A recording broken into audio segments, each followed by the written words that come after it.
Olá, seja bem-vindo à TV Evangelho, o canal que prega a palavra de Deus como ela é. O tema de hoje é sacrifícios de tolo. Você já ouviu alguém falar a frase sacrifício de tolo? Pois bem, se você nunca ouviu e não sabe do que se trata, você vai saber agora. Mas antes eu peço a você que se inscreva neste canal e faça também o seu comentário para que eu possa trazer todas as semanas novos vídeos até você. Vamos lá. No sistema religioso, principalmente nas igrejas evangélicas, é o lugar onde ocorrem os sacrifícios de tolo. As pessoas que frequentam aquele lugar, infelizmente, não sabem que os sacrifícios praticados ali são sacrifícios ineficazes no que se diz respeito a uma vida espiritual com Deus. Vamos entender melhor sobre isso lendo Hebreus 9, versículo 1, que diz: Ora, o primeiro pacto tinha ordenanças de serviço sagrado e um santuário terrestre.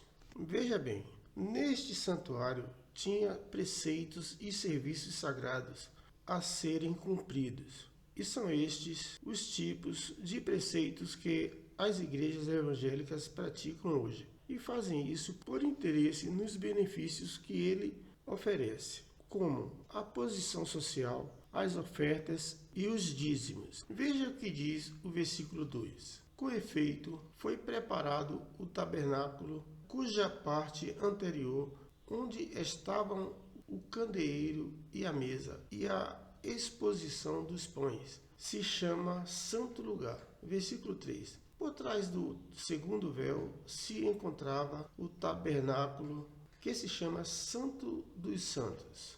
Então, meu amigo, veja que as igrejas evangélicas são assim, a cópia fiel do que diz o versículo. Não muda nada. Confira o versículo 4, o que diz: ao qual pertencia um altar de ouro para o incenso e a arca da aliança totalmente coberta de ouro, na qual estava uma urna de ouro contendo o maná, o bordão de Arão, que floresceu, e as tábuas da aliança. Versículo 5. E sobre elas os querubins de glória, que com a sua sombra cobriam o propiciatório dessas coisas. Todavia não falaremos agora pormenorizadamente.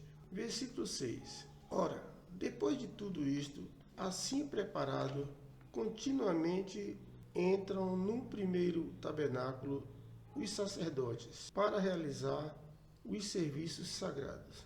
Mas no segundo, o sumo sacerdote, ele sozinho, uma vez por ano, não sem sangue, que oferece por si e pelos pecados de ignorância do povo. Versículo 8. Querendo com isto dar a entender o Espírito Santo que ainda o caminho do santo lugar não se manifestou, enquanto o primeiro tabernáculo continua erguido. Então veja, meu amigo, isto quer dizer que o santo lugar, que é o trono da graça de Deus, só poderia se manifestar quando este tabernáculo caísse. Para você entender melhor, a nova aliança só poderia se manifestar quando a velha aliança caísse. Só assim a graça de Deus seria firmada. Agora me diga, como as igrejas evangélicas e católicas podem continuar com tamanha contradição enganando o povo, sendo que a velha aliança foi abrogada na cruz por Cristo, para dar lugar à nova aliança feita por ele? O santuário terrestre caiu e o santuário espiritual se manifestou por Cristo. E Cristo é hoje o nosso sacerdote único. Não é mais como foi Arão na lei de Moisés. Creio que você entendeu. Pastor, bispo, padres, apóstolos, nenhum deles hoje é mais necessário como sacerdote, pois o nosso sacerdote único é Cristo Jesus, pois o Espírito de Cristo habita em nós, porque o templo de Deus somos nós. Não precisamos mais de um templo físico. Confira o que diz o versículo 9. É isto uma parábola para a época presente.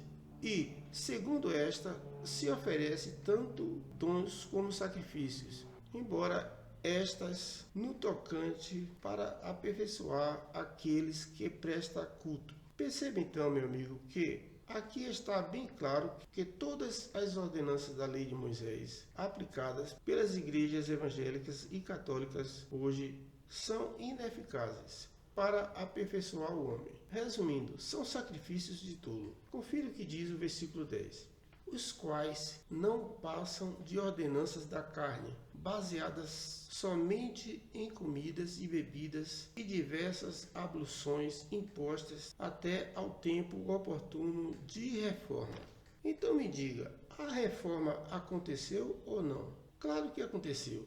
O pecado foi cravado na cruz por Cristo e a lei foi abrogada. E Cristo fez uma nova aliança com os homens e nos colocou em seu reino espiritual. Mas o sistema religioso não enxerga isso e continua praticando lava-pé, batismo nas águas, ceia, unção com óleo, campanhas e dízimos. Sendo assim, a reforma que Cristo fez não chegou até eles ainda. Veja o que diz Paulo em Hebreus 10, versículo 11. Ele diz o seguinte: ora, todo sacerdote se apresenta dia após dia a exercer o serviço sagrado e a oferecer muitas vezes os mesmos sacrifícios que nunca jamais podem remover pecados.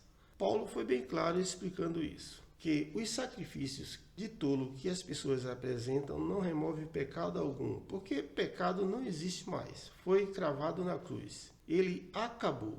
Creio que você entendeu. Esta é a situação das supostas igrejas de hoje. Enganar os seus seguidores e a si mesmo, oferecendo sacrifícios de tolos, inúteis. E muitos deles sabem o que estão fazendo, enquanto outros são vítimas do sistema religioso, por falta de conhecimento. Confira o que diz o versículo 12. Jesus, porém, tendo oferecido para sempre um único sacrifício pelos pecados, apresentou-se à direita de Deus. Está aí, o sacrifício perfeito que Cristo fez por toda a humanidade, uma vez só. Não precisa ser feito novamente. E isto elimina todos os sacrifícios que são feitos hoje. Mas as pessoas não entendem e continuam praticando os mesmos sacrifícios que era praticado na lei de Moisés no passado. Não precisamos mais desse tipo de sacrifício. Versículo 13. Aguardando daí em diante até que os seus inimigos sejam postos por estrados dos seus pés. Veja bem, quando isso aconteceu? Quando foi que Cristo colocou os seus inimigos por estrados dos seus pés? O sistema religioso ele não conhece isso, não sabe nada sobre essa parte. Quando Jesus voltou nos anos 70 DC, foi quando o juízo veio sobre Israel. E todos os seus inimigos foram postos por estrados dos seus pés. E hoje Cristo reina absoluto sobre todos. Versículo 14. Porque com uma única oferta aperfeiçoou para sempre quantos estão sendo aperfeiçoados. Então veja, meu amigo, fazer sacrifícios hoje é querer invalidar o sacrifício de Cristo que foi feito na cruz. Confira o versículo 18, o que diz. Portanto, por um lado, se revoga a anterior herança por causa da sua fraqueza e inutilidade. Veja que Cristo removeu a lei de Moisés, que era a antiga aliança, porque não aperfeiçoava nada e era inútil. Creio que você entendeu. A antiga aliança foi revogada para dar lugar a uma nova aliança. Versículo 19. Pois a lei nunca aperfeiçoou coisa alguma, e por outro lado se introduz esperança superior, pela qual nos chegamos a Deus. Veja bem que o apóstolo Paulo foi bem claro explicando neste versículo sobre tudo o que eu estou falando. Creio que agora você está com a sua mente iluminada sobre os sacrifícios de tolo praticados nas igrejas evangélicas e católicas hoje. Vou ficando por aqui. Por hoje é só. Fiquem com Deus. Graça e paz a todos. E até o próximo vídeo.